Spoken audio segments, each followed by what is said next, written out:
Hello friends, ओम श्री गणेशाय नमः।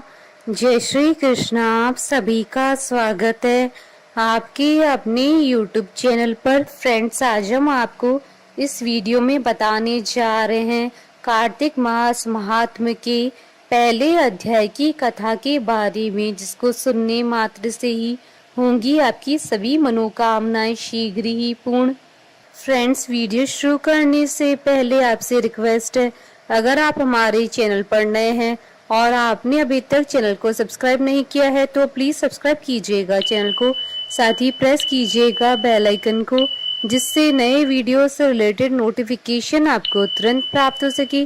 और वीडियो पसंद आने पर वीडियो को लाइक और शेयर जरूर कीजिएगा, ताकि सभी भक्तों को इस वीडियो का लाभ प्राप्त हो सके। और कमेंट बॉक्स में जय श्री कृष्णा जरूर लिखिएगा। कार्तिक मास महात्म्य।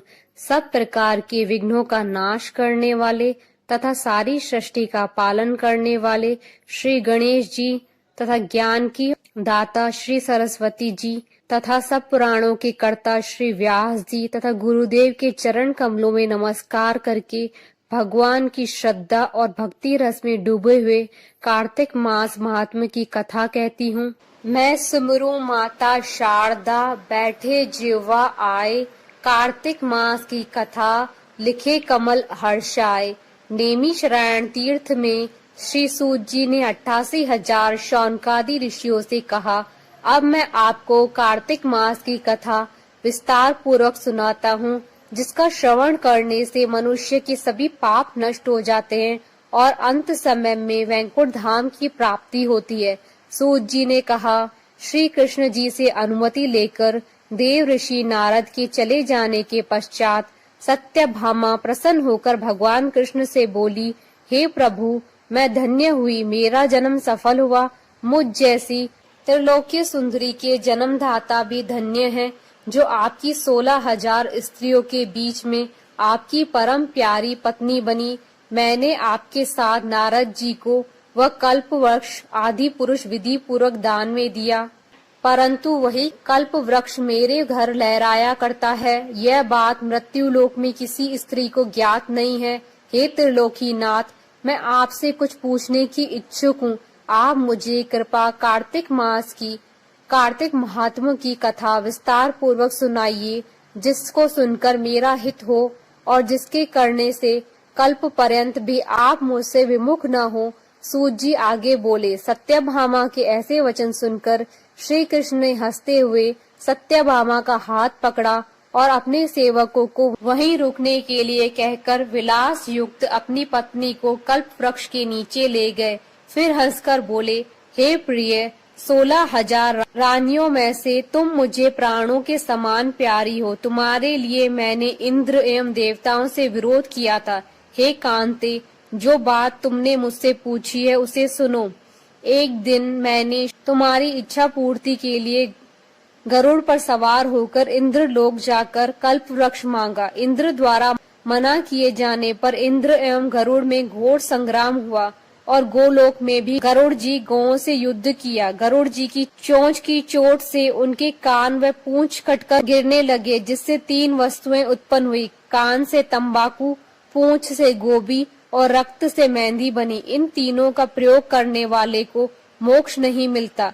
तब गौओं ने भी क्रोधित होकर गरुड़ पर वार किया, जिससे उनके 3 पंख टूटकर गिर गए। इसके पहले पंख से नीलकंठ, दूसरे से मोर और तीसरे से चकवा चकवी उत्पन्न हुए। हे प्रिय, इन तीनों का दर्शन करने मात्र से शुभ फल प्राप्त हो जाता है। यह सुनकर सत्यभामा ने कहा, हे प्रभु, कृपया मुझे मेरे पूर्व जन्मों के विषय में बताइए कि मैंने पूर्व जन्म में कौन कौन से दान, व्रत व जप नहीं किए हैं। मेरा स्वभाव कैसा था, मेरे जन्मदाता कौन थे और मुझे मृत्यु लोक में जन्म क्यों लेना पड़ा।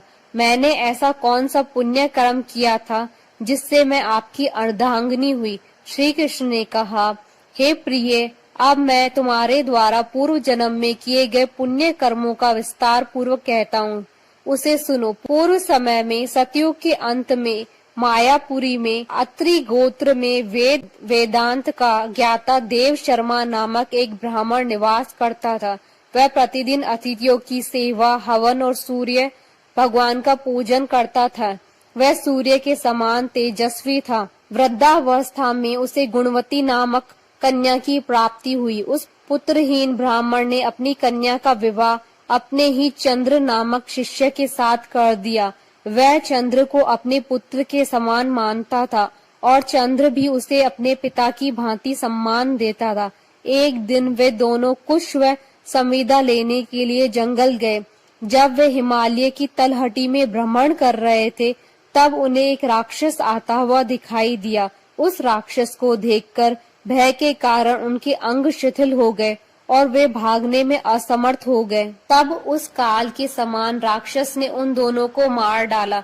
चूंकि वे धर्मात्मा थे, इसलिए मेरे पार्षद उन्हें मेरे वैकुंठ धाम में मेरे पास ले आए।